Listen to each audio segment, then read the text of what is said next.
السلام عليكم ورحمة الله وبركاته. عيد مبارك. مركز تواد شوكتان كنا سود وهذا وركة تلفزيون كوعي وتواصلين كيمانية مجرد الجروة عاصمة بنتلاند وحنا يدرس عشرين سنة وسعد عويفة. سفيرك جامعة عربتا ayaa ku geeriyooday magaalada Muqdisho iyo dawladda Soomaaliya oo tacsi ka dirtay waatan Maamuun Cabdirasaaq oo qodobkan oo eegaysa Rabbiha u raxmade waxa magaalada Muqdisho ee caasimadda dalka ku geeriyooday safiirkii jaamacadda Carabta ee Soomaaliya Xaamud Samraan Al-Xuweyti oo ku xanuunsanaa isla magaaladaasi dawladda Soomaaliya ayaa ka tacsiyay geerida ku timid Allah u naxariiste safiirkii jaamacadda Carabta u fadhiyay Soomaaliya Ambassador Xaamud Al-Xuweyti sida lagu sheegay war-saxaafadeed ka soo baxay wasaaradda warfaafinta Soomaaliya war-saxaafadeedka ayaa lagu sheegay in Xaamud Samraan Al-Xuweyti uu halgan dheer u galay sidii Soomaaliya ay horumar ballaaran u gaari lahayd isla markaasina uu ahaa halii u soo halgamay ummadda Soomaaliyeed iyada oo dawladda federaalku ay tacsi u dirtay guud ahaan eheladiisa iyo dadka Soomaaliyeedba madaxweynihii hore ee Soomaaliya Sheekh Shariif Sheekh Axmed ayaa ka digay khatarta ka iman karta qalabkii COVID-19 ee dawladda Soomaaliya loogu deeqay oo suuqyada lagu iibsanayo qodobka ugu dambeeya dhaqaatiirta Soomaalida aqoonta u leh ama aqoonta caafimaad ee durugsan leh inay dadaal dheeraad sameeyaan oo ay cudurkan sidii loola tacaali lahaay ama wacyigelin ha noqoto ama wax ka qabasho ha noqoto inay mataqaana ku dadaalaan sidaas oo kale waxaan la soconaa qalab fara badan oo dawlado kala duwan ay keeneen ama kuwa ay soo wadaan ay jiraan qalabkaas waxa muuqata in sidii loogu talagalay loo isticmaalin waxa muuqata qaarkood inay suuqa laga helay sida warbixintan uga soo gaarsiin arrimahaas uma fiicna amaanada sidii loo keenay in loo gutaa la rabaa in la abuuro isbitaal gaar u ah kaliya in la tacaalo maxaan ku iraahdaa COVID-19 oo aan la isku dhex dirin dadkii wax u soo barta dalkan inay maalin walba ka fikiraan dhaqaalo aniga waxaan islaha waa ceeb marka waxa la rabaa in ay xilligan oo kale hawlaha kala joojiyaan aysan dhaqaale ka fikirin ee u istaagaan ummadda in la badbaadiyo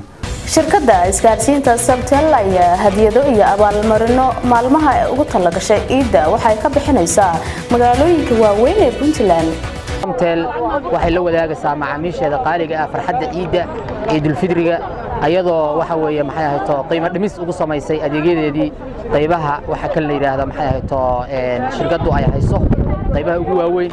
sidaas daraadeed waxay shirkaddu ku soo dhaweynaysaa macaamiisheeda adeegaas inay ka faa'iideystaan adeega moodhamiska ah shirkaddu waxa ay ka dhigtay qiime $30 $20 oo moodhamka ah iyo $10 oo ku jira birbeerkaas oo u dhigma data ah 24 GB hadda ciida dabcan waa su'aalo la weydiinayo publica gaar ahaan waxa muhiimad tahay dadka macaamiisha waa wakaarka Samtel isticmaala si maartay aan ka fiirsanayn qof uu yeeranayna qofkaas wuxuu nasiib u yeelanayaa in su'aal la weydiiyo hadii qofku su'aasha uu ku jawaabo uu xilaya abaalmarin shirkadu siisay oo aad muhiim u ah odayaal iyo waxgarad ka soo jeeda degmada Taleex ayaa ku baaqay in xal degdeg ah loo helo khilaafka u dhaxeeya madaxda sare ee Puntland xilli uu sii xoogaysanayo bariyahanba magaalada hadda Puntland garowe arrimo ka socda oo laga soo dulduulay oo nagu ka bidhaanayay in dawladda ka bidhaanayay khilaaf aad iyo aad u heer sareeya oo madaxda ka dhaxeeya madaxda u sareeya gobolka u sareeya Puntland u sareeya dhex taagna khilaafkaasi dad badan ayuu aad iyo aad uga calaysiyay lama jeclaysan meel kastaba waxa la wixii maqlaadin iyo dibadba waa ka xumaadeen waa ka caroodeen maalin walba khilaaf taagan iyo hadal taagan iyo isgaba taagan aad iyo aad baa looga carooday dadku ugu xumaaday cidna ayaan raali gelin haddana waanu ka xunnahay boqolkiiba boqol waxaanu ka xunnahay khilaafka maanta ka taagan galowga ka taagan waxaan baaqayn yahay wax dana oo ku jira ma jiraan burburka Puntland iyo dhibaatada Puntland iyo hadii waxa ka socda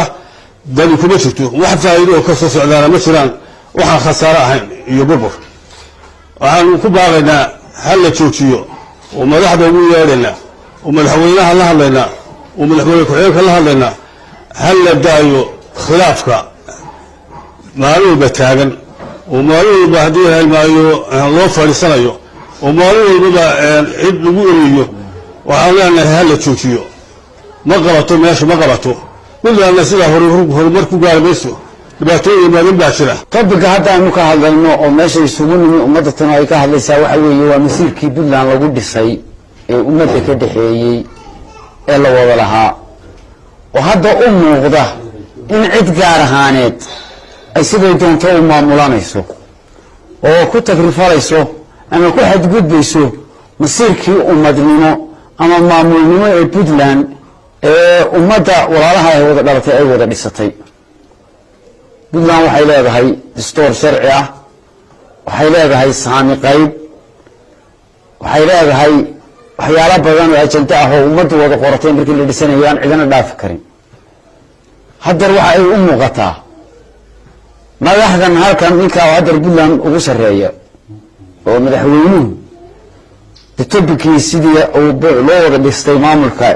inuu wax ka bedeli oo Puntland ay ku socoto hadda wadada ay marayso wadadii burburka ay hayso dhammaan wax garadka Puntland hadday tahay isin iyo siyaasiba waxaan kula talinaynaa ama ugu baaqaynaa arrinta taagan si degdeg ah looga qabto nabadgelyo lagu soo dabaalo oo la ilaaliyo Puntlandtii la wada lahayd oo hartooda dhistay marka waxaan leenahay hawsha wada hadal lagu dhameeyo miiska wada hadalka hawsha lagu celiyo khilaafkan hal la joojiyo dan inooma aha dadweynaha reer Puntland la dhamaantood dan uma aha arrintan hadda maanta taagani arrintaas aan soo jeedinaynaa imaadkayguna maanta uu ku saleysan yahay muhiimadaan maanta isugu nimid sidaas weeye waxaanu cod gaaban iyo cod dheer baanu ku leenahay hawsha maanta taagan waxa laga bedelo waynu wada leenahay Puntland waynu wada dhisanay dastuur iyo nidaam iyo kala dambeyn baa jirta noole intuu leeyahay lagu tixgeliyay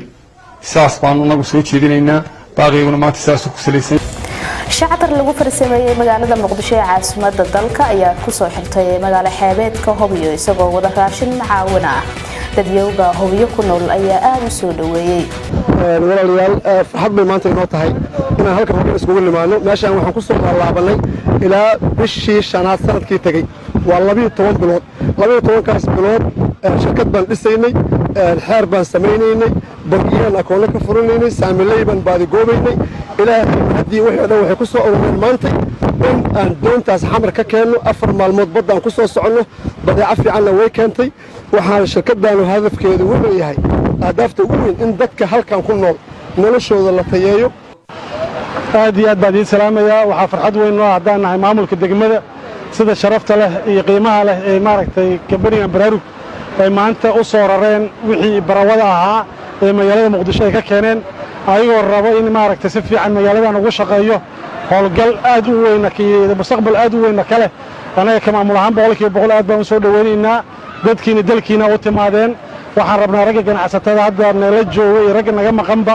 inay ka qayb qaataan markaan baraarug doontii meesha timid aan aragnay waxaan noo cadaatay in maaragtay shaqadaani ay bilaabatay waxna kala dhameystir doonaa hadduu Ilaahay yiraahdo haatanna waxaanu aadaynaa iidan iyo iidihii hore waxay uga duwan tahay waa kan Fagada Cabdi oo warbixinta noo soo koobaya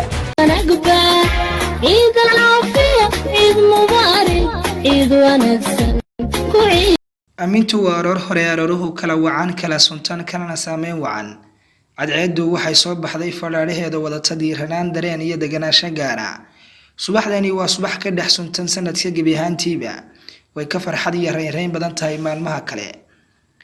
waa dhif iyo naadir in subax sidan oo kale ay jirto waxaan oran karnaa sanadkiiba hal mar ayayna soo martaa qof walba waxa uu diyaar garoobaya sidoo uu tukan lahaa salaada oo loo tukanayo qaab ka duwan salaadaha faralka waxa hubaala in qof walba uu sito labis cusub oo caraf iyo goonna ka soo kakamayo qofba qofka kale laabta ayuu galinayaa wuuna hambalyeynaya munaasabadan awgeed waxa xusid mudan in caruurta ay yihiin kuwa ugu jooga fiican maalintan oo ayagu kaliya waxay u ciidaan dhar cusub iyo waliba xaqliid laakiin la saameyn ma aha dadka waaweyn oo dadka waaweyni waxay Ilaahay uga mahadcelinayaan maalintan qiimaha iyo qaayaha badan oo waliba ugu daray caafimaad nabad iyo xasilooni. Suuqa waxaad moodaa inuu buux dhaafayaba oo meel aad ka istaagtaa aanu jirin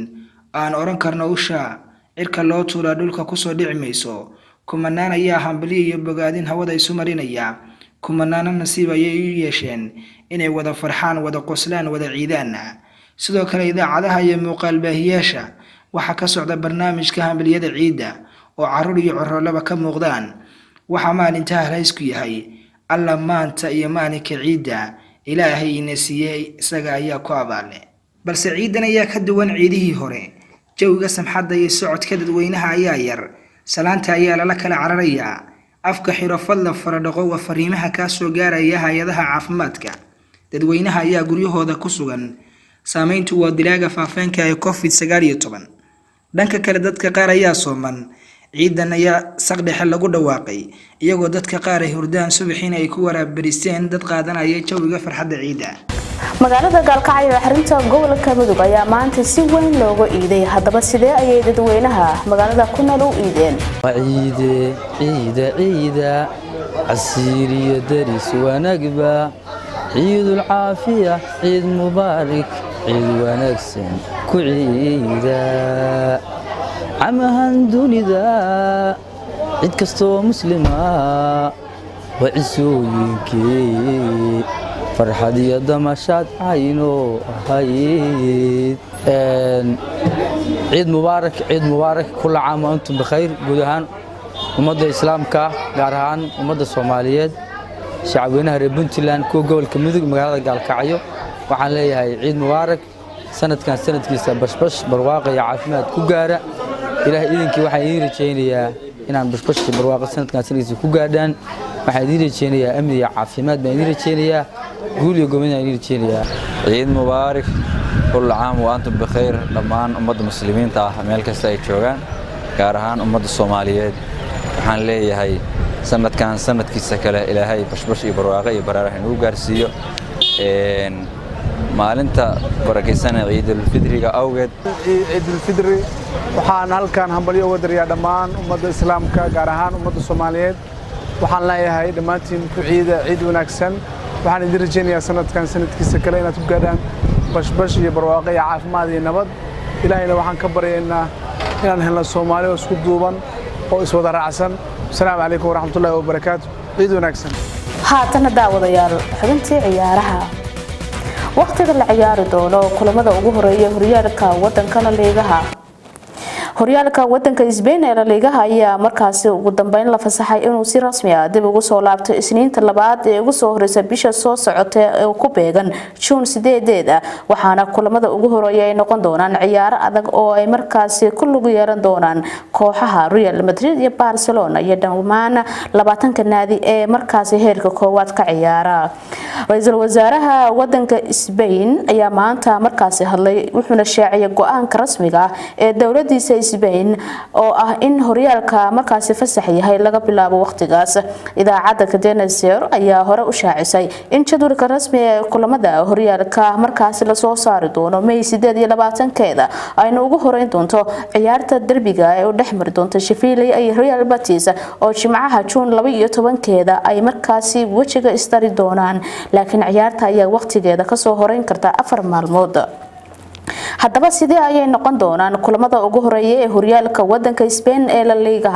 sida markaasi horeba loo sheegay, Sheffield iyo Real Betis ayaa albaabada loogu furi doona garoomada marka ugu horeysa, waxaana markaasi ciyaartan ay ka dhici doontaa garoonka Sheffield. kooxda hogaanka horyaalka La Liga haysa ee Barcelona ayaa kulankeeda ugu horeeya u safri doonta garoonka San Mamés ee Real Mallorca, halka Real Madrid ay markaasi 2 dhibcood ka dambeysa kooxda Barcelona ay garoonkeeda Estadio Alfredo Di Stefano markaasi Valdebebas ay ciyaarta ugu horeysa muddo dheer kadib ku martigali doonta markii ugu horeysay kooxda Eibar. Atletico Madrid ayaa horyaalka ku bilaaban doonta nolol cusub oo markaa ka maqan yahay weeraryahankeeda rugcadaaga ee Artis Udres, waxaana garoonkeeda San Mamés ay ku soo dhaweyn doontaa kooxda Atletico Madrid. kulamada asbuucan uu noqon doono kuwa 28aad waxaa markaasi wada dheeli doona Valencia oo kulanka dalkeeda iyana markaasi ay la dheeli doonto Levante oo isku magaalo ka dhisan kulankooda loo tixgeliyo inuu yahay derby Valencia waxaana uu ka dhici doonaa Mestalla Stadium kooxda sanadkan wacdaraha dhigaysa ee Real Sociedad oo doonaysa in ay markooda ka soo muuqdaan Champions League ayaa waxay garoonkeeda ku soo dhaweyn doontaa Osasuna halka Getafe oo afar fadhida ay markaasi Granada ay iyaguna wada kulmi doonaan Zinedine Zidane wuxuu gabi ahaan bedelay fikradii aan ka haystay kubadda cagta macalinka Talyaaniga Carlo Ancelotti macalinka Talyaaniga wuxuu daboolka ka qaaday in imaatinka Zinedine Zidane ee Juventus uu ku qasbay inuu u bedelo falsafadii iyo aragtidii uu ka qabay kubadda cagta tababaraha Talyaaniga ayaa sharaxay qaabkii uu bedelay markaasi tacticadiisii habeynta ee kooxda safka hore ama wajiga koowaad isbedelka ugu sameeyay markii uu Zidane ku soo biiray Juventus isaga oo markaa ka soo qaatay kooxda Marseille ee ka dhisan dalka Faransiiska markii uu yimid Zidane waxa isku dayay fikirkeygii nidaamka kooxda ayaa isbedelay sababtoo ah wuxuu ahaa ciyaartooyga ugu horeeyay ee siiyay suurtagalnimada inaan bedelo nidaamka oo aan markaasi si ka duwan u ciyaaro ayuu yiri tababaraha Carlo Ancelotti daawadayaal xubinta ciyaaraha waxa uu dambeysay warkii koobnaa oo aan la socodsiinayay intaynu warkaan mid lamid ku kulmi doono Eid Mubarak